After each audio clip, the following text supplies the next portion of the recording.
जय हिंद दोस्तों, स्वागत है आप सभी का आपके अपने YouTube चैनल जैकपुर पे। तो आज का ये वीडियो काफ़ी इंपॉर्टेंट होगा क्योंकि आज के इस वीडियो में हम लोग क्लास 11 के इंग्लिश कोर का पहला चैप्टर जो है आपका प्रोज से द पोर्ट्रेट ऑफ लेडी, इसका क्वेश्चन आंसर करेंगे। आप लोग टेस्ट भी लगा सकते हो हमसे पहले आंसर करके, या नहीं तो अगर आप पहली बार वीडियोस देख रहे हो, पहली बार अंग्रेज़ी पढ़ रहे हो, तो आप उसको प्रैक्टिस भी लगा सकते हो। ठीक है, तो आज के इस वीडियो में हम थोड़ा सा डिफरेंट तरीके से पढ़ाने वाले हैं। हो सकता है कि ऐसा आप लोगों को किसी भी यूट्यूब चैनल पे देखने को ना मिले।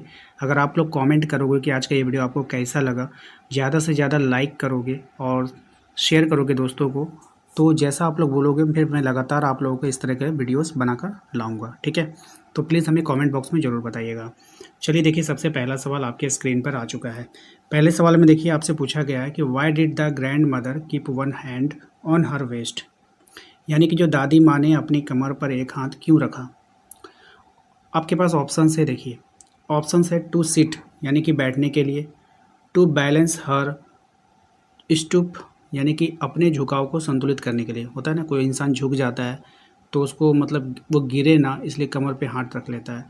टू डांस नृत्य करने के लिए, या फिर टू स्लीप यानी कि सोने के लिए। तो बताइए इसका जो आंसर होगा वो क्या हो सकता है। इस सवाल का जो आंसर होगा वो क्या होगा। तो देखिए, जो इसका आंसर होगा, जो दादी माँ जो थी अपनी कमर पर हाथ क्यों रखा था इसने, टू बैलेंस हर स्टूप यानी कि अपने झुकाव को संतुलित करने के लिए। तो ऑप्शन बी हमारा यहाँ पे करेक्ट आंसर हो जाएगा। ठीक है, तो आशा करते हैं कि आप लोगों को समझ में आ गया होगा। आइए दूसरे सवाल पे आते हैं। देखिए दूसरा सवाल आपके स्क्रीन पर आ चुका है। दूसरे सवाल में आपसे पूछा गया है कि बताइए what for did the grand mother prepare the author every morning, दादी माँ हर सुबह लेखक को किस लिए तैयार करती थी। अब देखिए आपके पास यहाँ पे ऑप्शंस हैं, फॉर कॉलेज के लिए, फॉर कॉलेज, फॉर ऑफिस दफ्तर के लिए, फॉर स्कूल स्कूल के लिए, नन ऑफ दिस यानी कि इनमें से कोई नहीं। तो इसका जो राइट आंसर बताइए क्या हो जाएगा। तो इसका राइट आंसर हो जाएगा आपका option number C, for school, यानी कि स्कूल के लिए उसको तैयार करती थी। ठीक है, क्वेश्चन नंबर 3 पे आइए। कह रहा है कि my grandmother's portrait hung above the mantelpiece in the drawing room seems he was, मेरे दादाजी का चित्र ड्राइंग रूम में सेल्फ के ऊपर टंगा था।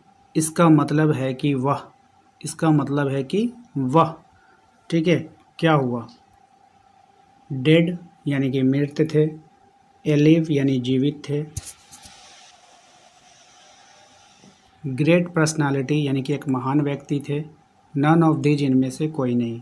तो इसका जो राइट आंसर हो जाएगा वो हो जाएगा आपका ऑप्शन नंबर ए, डेड थे यानी कि मृत हो चुके थे। ऑप्शन नंबर ए हो जाएगा।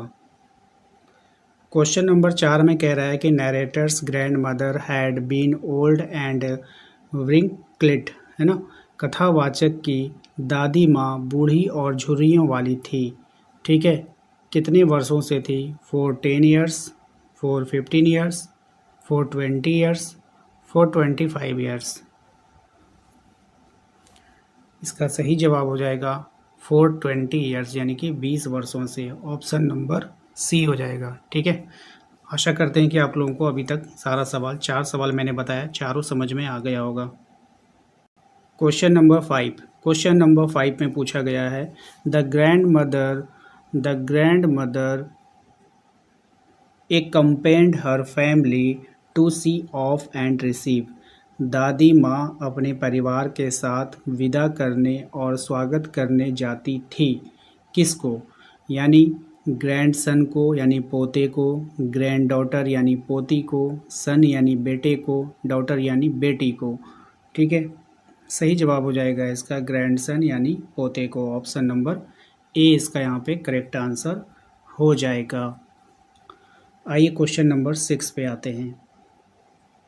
क्वेश्चन नंबर 6 में बोला गया है the grand mother always carried with her, दादी माँ हमेशा अपने साथ क्या रखती थी। तो जो दादी माँ थी वो हमेशा अपने साथ क्या रखती थी, रोजरी यानी कि माला, नाइफ यानी चाकू, मिरर यानी आईना, या फिर वैनिटी बैग यानी कि जो एक तरह का थैला होता है ना वो। बताइए आपको क्या होगा इसका करेक्ट आंसर। तो सही जवाब हो जाएगा आपका माला, रोजरी। ठीक है, याद रखना है आप सभी को। नेक्स्ट सवाल है आपका, the grandmother and the author were good. दादी माँ और लेखक अच्छे थे, यानी कि क्या अच्छे, अच्छे डैश थे, मतलब क्या अच्छे थे, मित्र थे या फिर नेबर्स थे, पड़ोसी थे, और रिफॉर्मर्स यानी सुधारक थे, या फिर कॉलेज यानी कि सहकर्मी थे, क्या थे बताइए। सही जवाब हो जाएगा इसका ऑप्शन नंबर ए, फ्रेंड यानी कि मित्र थे। ऑप्शन नंबर ए इसका यहाँ पे करेक्ट आंसर हो जाएगा। Question number 8, grandmother has been portrayed as a very dash lady. दादी माँ को एक बहुत डैश महिला के रूप में चित्रित किया गया है। कौन सी महिला के रूप में? रिलीजियस यानी कि धार्मिक, उसके बाद है अगली यानी बदसूरत, एरोगेंट यानी अहंकारी, या फिर प्राउडली यानी कि गर्ली। ठीक है, तो इसका जो सही जवाब हो जाएगा, तो right answer option number A यानी कि रिलीजियस, धार्मिक महिला के रूप में चित्रित किया गया है। Question number 9, where did the author spend his childhood. लेखक ने अपने बचपन को कहाँ बिताया। ठीक है, ऑप्शंस आपके पास हैं, जैसे कि आप देख पा रहे हैं, लेखक ने अपना बचपन कहाँ बिताया। In the town with his mother, शहर में अपनी माँ के साथ बिताया। दूसरा ऑप्शन देखिए, in the town with his parents, शहर में अपने माता पिता के साथ। In the village with his father, गांव में अपने पिता के साथ। या फिर in the village with his grand mother, गाँव में अपनी दादी माँ के साथ। तो इसका जो राइट आंसर हो जाएगा वो हो जाएगा option number D, in the village with his grand mother, यानी गांव में अपनी दादी माँ के साथ। क्वेश्चन नंबर 10 पे आते हैं। क्वेश्चन नंबर 10 में आपसे बोला गया है, the turning point of author friendship with the grand mother was. लेखक और उसकी दादी माँ की दोस्ती में बदलाव का कारण क्या था। ठीक है, अब चलिए एक एक करके ऑप्शंस को देखते हैं। ऑप्शन में आपको बोला गया, the settlement of their parents in the city, उनके माता पिता का शहर में बस जाना। दूसरा ऑप्शन है आपका, the engagement of parents in private company, माता पिता का निजी कंपनी में व्यस्तता। पेरेंट्स इलनेस, माता पिता की बीमारी, नन ऑफ दीज, इनमें से कोई नहीं। तो इसका जो सही जवाब होगा वो हो जाएगा option number A, the settlement of their parents in the city, उनके माता पिता का शहर में बस जाना।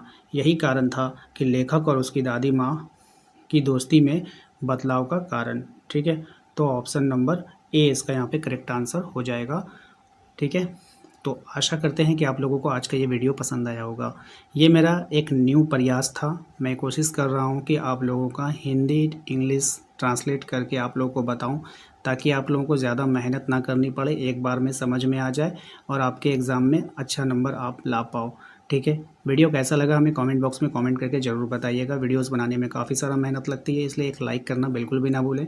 चैनल को सब्सक्राइब कर लीजिए अगर आपने अभी तक नहीं किया है। वीडियो के डिस्क्रिप्शन में आपको व्हाट्सएप ग्रुप का लिंक मिल जाएगा, तो उसको ज़रूर ज्वाइन कीजिएगा। साथ ही साथ यदि आप वहाँ से ज्वाइन नहीं कर पा रहे हैं तो आप हमारे दिए गए नंबर पर भी संपर्क करके ज्वाइन कर सकते हैं।